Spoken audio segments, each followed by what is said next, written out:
Bonjour à tous et bienvenue dans Smart Patrimoine. Smart Patrimoine, l'émission qui vous accompagne dans la gestion de vos finances personnelles, mais l'émission qui décrypte également avec vous les enjeux et les actualités du secteur de la gestion de patrimoine. Une émission que vous pouvez retrouver tous les jours sur Smart for Change, sur les réseaux sociaux de Smart for Change. Et bien sûr, vous pouvez nous écouter en podcast sur toutes les plateformes de podcast. Au sommaire de cette édition, nous commencerons tout d'abord avec Patrimoine Passion, le rendez-vous dédié à l'investissement plaisir, passion ou alternatif de Smart Patrimoine. Et en l'occurrence, nous ferons un focus sur les cartes Pokémon. Les cartes Pokémon pour qui l'attrait des investisseurs, des collectionneurs d'ailleurs ou des investisseurs ne se dément pas.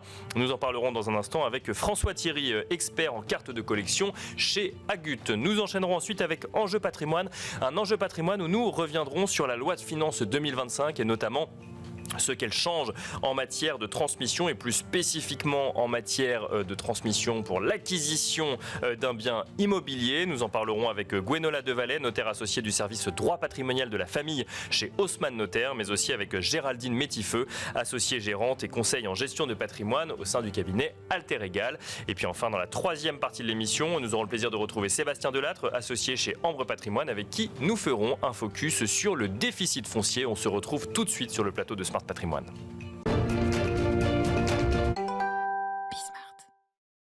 Les cartes Pokémon sont-elles en train de devenir les nouveaux timbres? Voilà la question qui va nous animer aujourd'hui dans Patrimoine Passion. Et pour en parler, nous avons le plaisir de recevoir sur le plateau de Smart Patrimoine François Thierry. Bonjour François Thierry. Bonjour. Bienvenue sur le plateau de Smart Patrimoine. Vous êtes expert en cartes de collection au sein de la maison Agut. Alors si on a choisi ce thème, c'est parce que ça fait plusieurs années qu'on voit maintenant des collectionneurs et des investisseurs soutenir ce marché de la carte de collection Pokémon pour le coup. On a vu il y a quelques années, je crois que c'était en 2021, des records absolus aux États-Unis sur des cartes, notamment sur une carte à plusieurs millions d'euros. Mais au-delà de cet effet waouh, il y a quand même un marché qui se tient globalement bien de l'investissement en cartes Pokémon, François Thierry. Tout à fait. Alors les Pokémon sont arrivés en France en 99. Et aujourd'hui, les personnes qui jouaient avec les cartes Pokémon dans ces années-là sont devenues des actifs en puissance. Donc, c'est des personnes qui veulent faire un peu leur Madeleine de Proust en rachetant les cartes qu'ils ne pouvaient peut-être pas acheter quand ils étaient plus jeunes. D'accord. Et ces cartes-là ont été éditées à peu d'exemplaires. Et donc, les prix sont montés.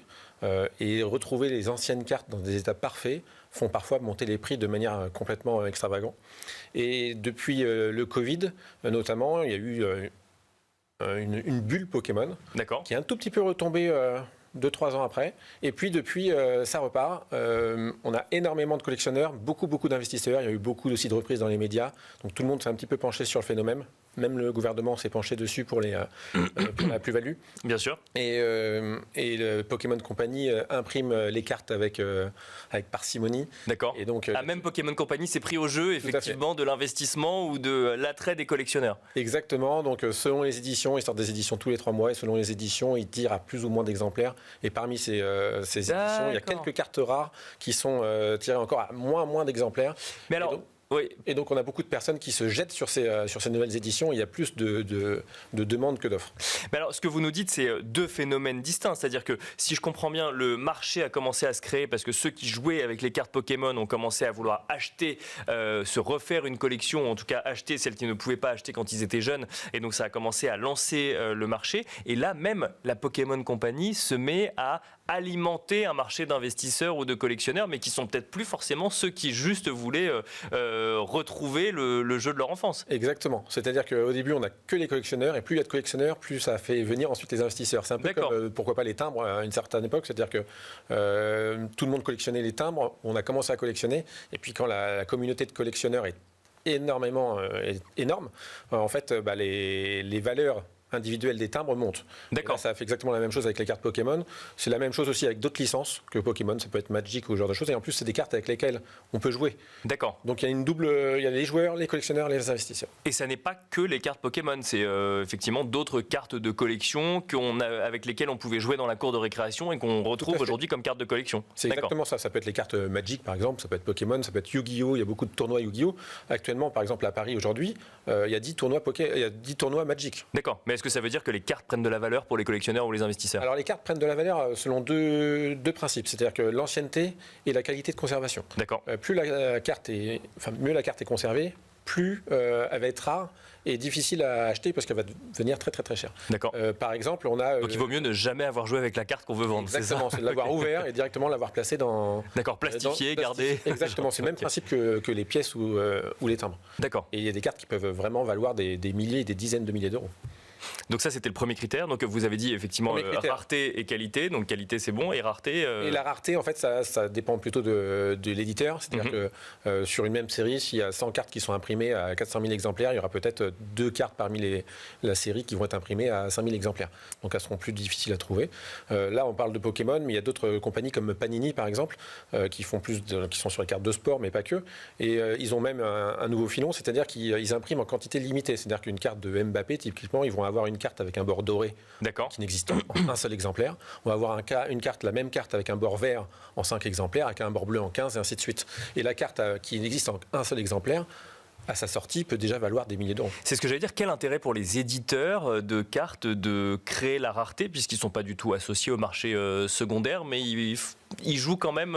c'est quoi, c'est une histoire d'image de marque ou Oui, non, c'est-à-dire qu'en créant de la rareté sur le marché secondaire, ça incite les personnes à racheter les produits qui vont sortir en se disant ils vont pas en avoir beaucoup qui va sortir, on appelle ça du stocking, et on a beaucoup de personnes qui achètent en masse les éditions qui viennent tout juste de sortir et qui créent d'ailleurs de la pénurie dans les magasins. C'est ce qui s'est passé avec Pokémon. Il y a une série qui est sortie en français donc fin janvier, en précommande en novembre il n'y en avait plus, et on a eu des scènes dans les magasins où les gens couraient pour aller les récupérer. C'est un peu d'ailleurs un peu n'importe quoi. Donc on a effectivement, il y a un vrai engouement aujourd'hui. Si on parle des chiffres un peu, François Thierry, aujourd'hui, alors 2 choses, peut-être tout d'abord, quand vous faites une vente, on va parler de cartes Pokémon plus spécifiquement, mais ça s'adjuge à combien aujourd'hui une carte Pokémon? Alors je sais pas s'il y a des... On parle quoi? On parle d'un Pikachu? Moi j'en connais pas beaucoup. Il y a Pikachu, Dracofeu. Pikachu, on a eu la chance d'avoir un Pikachu Illustrator pour notre dernière vente en novembre dernier, qu'on a vendu 192 000 euros. D'accord. Ah oui. C'est le record en Europe. C'était un Pikachu donc en fait d'une édition limitée japonaise qui a été donnée pour un concours de dessin dans les années en 99. D'accord. Et il en existe que 41 dans le monde. Il y en avait 2 en France. Il y a un des 2 Français qui s'en est séparé, qui l'a vendu. Et donc voilà, la carte a été vendue 192 000 euros, record européen pour une carte. Et qui achète des cartes Pokémon? Alors évidemment, je ne vais pas vous donner bien sûr, évidemment. Mais là, il s'agit d'une personne pour un investissement pour son fils. D'accord. Qu'il aurait pu investir en achetant un appartement, un studio. D'accord. Il a acheté une carte Pokémon. Parce que c'est un investissement. Alors, j'aime pas forcément ce terme, puisqu'on ne sait jamais de quoi l'avenir est fait, mais ça peut être considéré comme un investissement aujourd'hui, une carte Pokémon? C'est un investissement, c'est aussi à prendre avec des pincettes parce que c'est à risque. C'est un peu le même principe pour moi. Je fais souvent des parallèles avec le Bitcoin et les altcoins. C'est-à-dire que le Bitcoin, on va dire que c'est le plus sûr des monnaies parallèles, des cryptos. Donc Pokémon, ça va être un peu la même chose pour les grosses cartes. Par contre, pour les petites éditions, pour chercher ou pour les autres séries, c'est un peu les altcoins. Donc c'est prendre un risque d'investir et puis de se dire ça va monter, ça va pas monter. Voilà. On sait qu'il y en a peut-être une qui va monter sur les 10 qu'on va acheter.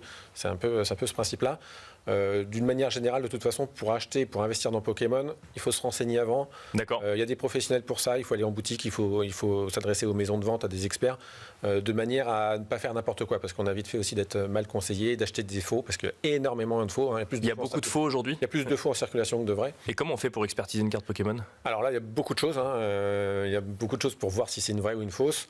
D'une manière globale, les fausses Pokémon sont assez grossièrement faites, donc on les voit bien, parce que les fausses Pokémon ont été produites pour les enfants qui ne peuvent pas avoir les bonnes cartes. C'est tellement difficile d'avoir une bonne carte et ça coûte tellement cher que quand on va sur les sites... on va dire des grossistes en ligne hyper connus, vous allez pouvoir commander les 100 meilleures cartes Pokémon à 2 euros. On sait que c'est des fausses. C'est ce qui circule dans les cours de récréation. Et les enfants peuvent jouer avec les belles cartes, on va dire. Mais c'est des fausses et on les voit assez largement. Il n'y a pas trop d'arnaques sur les Pokémon, cartes Pokémon. Par contre, il y a énormément d'arnaques sur d'autres cartes de d'autres licences qui valent très cher. Parce que les cartes sont très très bien faites. Et il faut surveiller avec la loupe, avec le poids, avec plein de choses. Il y a plein de repères pour repérer si c'est une vraie ou une fausse. On n'a pas besoin de la facture d'achat quand on vend sa carte Pokémon pour potentiellement dans une vente aux enchères? Alors, on peut en avoir besoin. Si ça dépasse les 5 001 €, on est soumis à la plus-value. Donc, pour des boîtes notamment qui n'ont pas été ouvertes, ou ce genre de choses, si vous retrouvez une facture d'achat, c'est génial parce qu'il y a certaines boîtes qui peuvent s'échanger à plus de 30, 40, 50 000 €. Et la plus-value de 6,5% sur 40 000 €, c'est pas négligeable. C'est pas négligeable et c'est important effectivement à avoir en tête. Merci beaucoup François Thierry de nous avoir accompagnés dans Smart Patrimoine. Je rappelle que vous êtes expert en cartes de collection au sein de la maison Agut. Merci beaucoup et quant à nous, on se retrouve tout de suite dans Enjeu Patrimoine.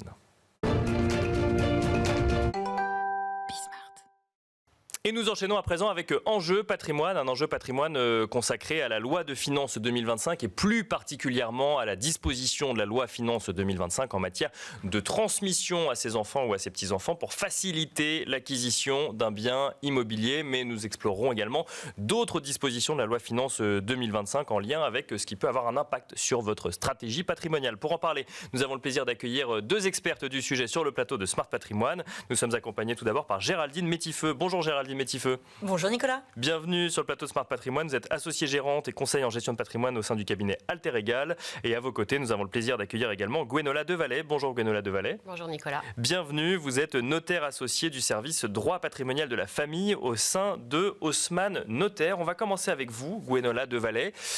Dans la loi de finances 2025, il y a cette disposition qui permet je le dis grossièrement, puis vous le direz précisément, mais de transmettre à ses enfants ou à ses petits-enfants pour faciliter l'acquisition d'une résidence principale. On est sur une disposition temporaire, mais qui vient de donner un petit peu d'air à ceux qui voudraient rentrer sur le marché immobilier à l'heure actuelle.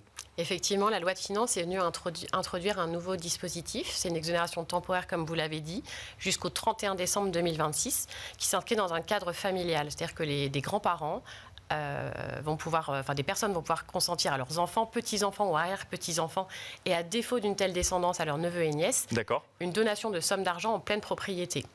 Il va falloir respecter des conditions, il va falloir affecter ces sommes à l'acquisition d'un bien neuf, ou en état futur d'achèvement, ou à la réalisation de travaux de rénovation énergétique. Et l'argent devra être utilisé dans un délai de 6 mois du versement. Un autre critère de délai est imposé, il faudra conserver le bien dans un délai de 5 ans à compter de l'achèvement ou de la réception du bien.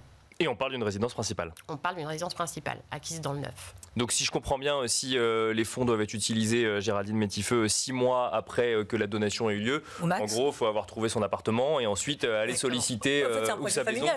En général, comment ça se passe quand nos clients viennent nous voir, ils sollicitent déjà un peu le cas échéant papa, maman. Et si vous avez la chance d'avoir une tante d'Amérique, c'est canon parce que vous augmentez d'autant tout cela, parce qu'on en parlait gentiment avec Gwenola, mais en réalité, on peut arriver quasiment à 500 000 balles si on cumule les autres donations. C'est ce que j'allais dire, c'est que c'est cumulable. D'accord. C'est 300 000 pour le donataire.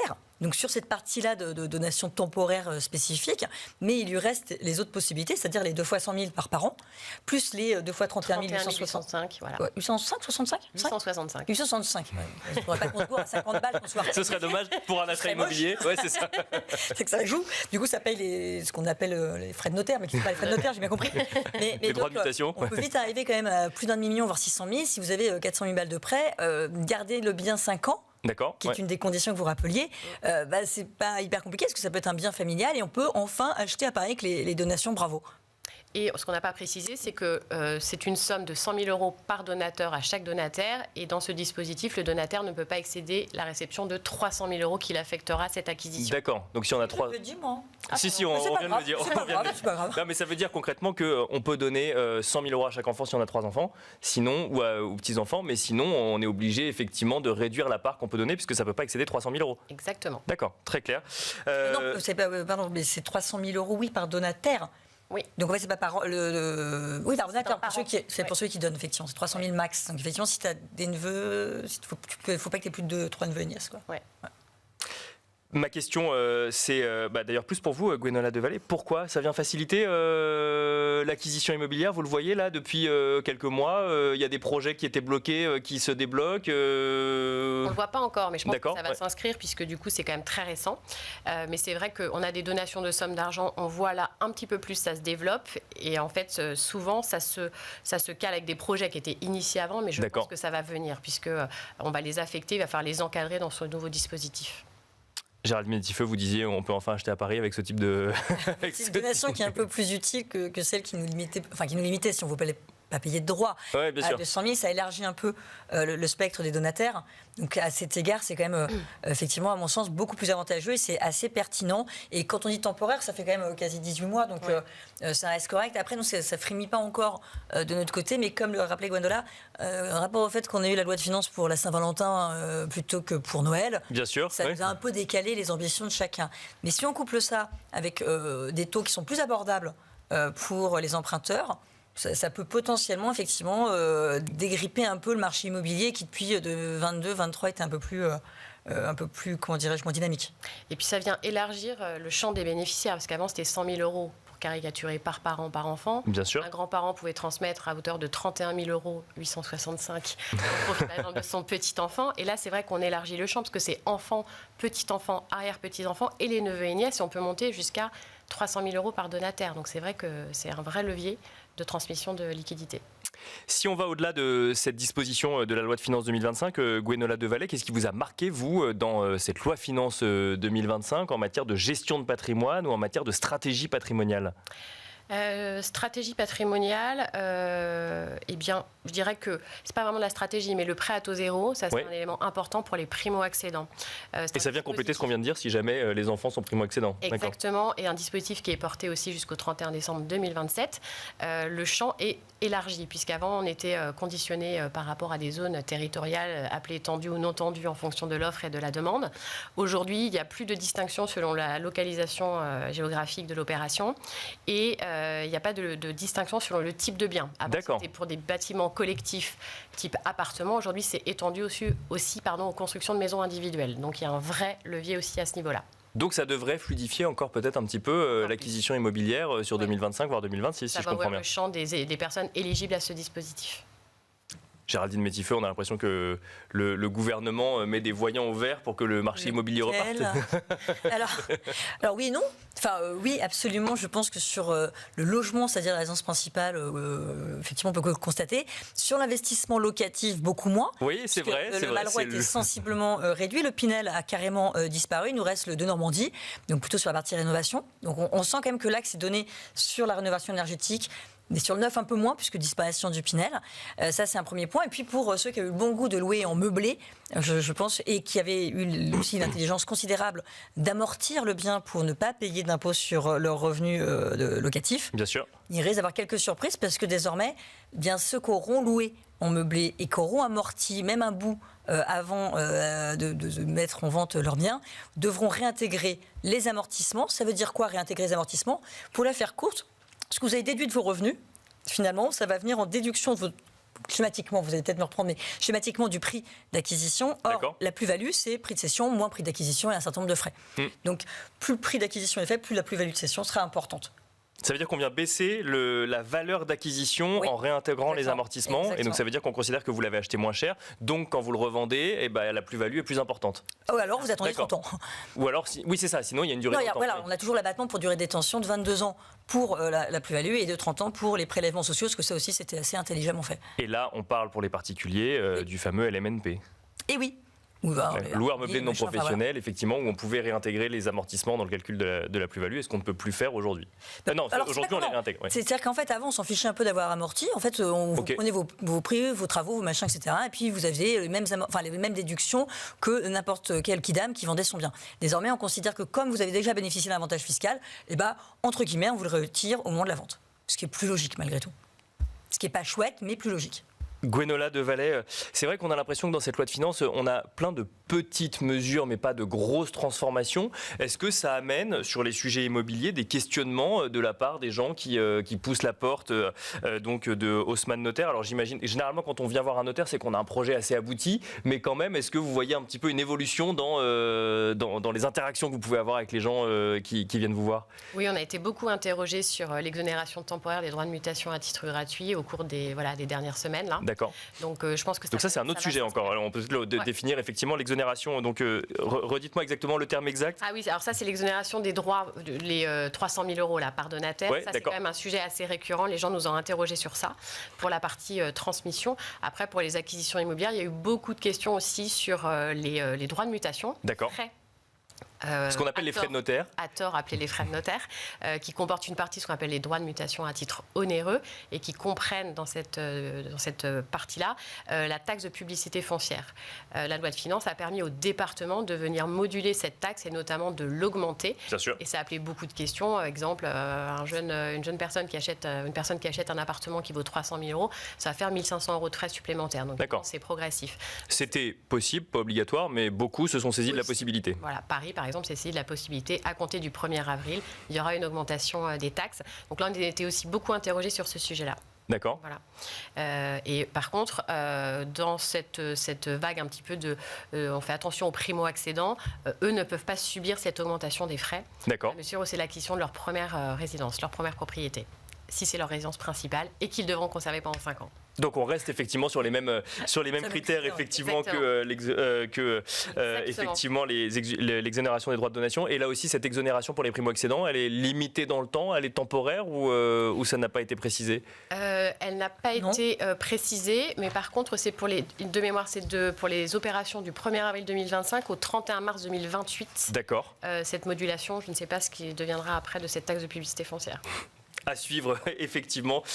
Pour le reste, Géraldine Métifeux, loi de finances 2025, est-ce qu'il y a des choses qui vous ont marqué encore? Est-ce qu'il y a des choses qui vous inquiètent, qui vous rassurent, qui inquiètent, ou en tout cas tout simplement qui posent question auprès de vos clients? Il y a beaucoup de questions qui sont posées, mais je ne pourrais pas y répondre aujourd'hui. Nicolas, c'est l'occasion de me rappeler et de me réinviter. C'est sur la CDHR, c'est la contribution différentielle sur les hauts revenus, parce qu'il manque encore des décrets, tout n'est pas encore extrêmement clair dans l'application. Mais ça suscite des interrogations. Oui, parce que c'est mal compris. D'accord. On considère 250 000 ou 500 000, ça c'est la CEHR, mais ça, elle existe déjà. Et la CDHR, c'est cette espèce de filet, si vous voulez, fiscal, qui consiste à dire qu'un contribuable, dès lors qu'il gagne pour un couple au moins 500 000 euros par an, devra payer au moins 20% d'impôts, plus les prélèvements sociaux. Bien sûr. Pour toutes les personnes qui travaillent et qui ont une activité rémunérée par leur travail, que ce soit TNS ou salariés, ils sont largement au-dessus. Ils sont même plutôt aux alentours des 48%. Donc c'est plutôt les personnes qui vont percevoir des revenus par le holding, qui sont plutôt des dividendes. D'accord. Donc on pense dans les très grandes holdings, on pourrait penser à la famille, je ne sais pas, Saad, Muliez. D'accord, oui. En fait, c'est plutôt ces très très gros patrimoines-là, ou par malheur, celui qui réalise une opération de cession de sa boîte et qui va se verser un très gros dividende sur l'année 25. Bon, a priori, c'est que l'année 25, donc je propose d'attendre 26. Attendons, on pourra terminer là-dessus. Merci beaucoup à toutes les deux. Merci Géraldine Métifeux, associée gérante et conseil en gestion de patrimoine au sein du cabinet Alter Egal. Merci également Gwenola Devalet, notaire associée du service droit patrimonial de la famille au sein de Haussmann Notaire. Merci à toutes les deux. Et quant à nous, on se retrouve tout de suite dans l'œil de l'expert.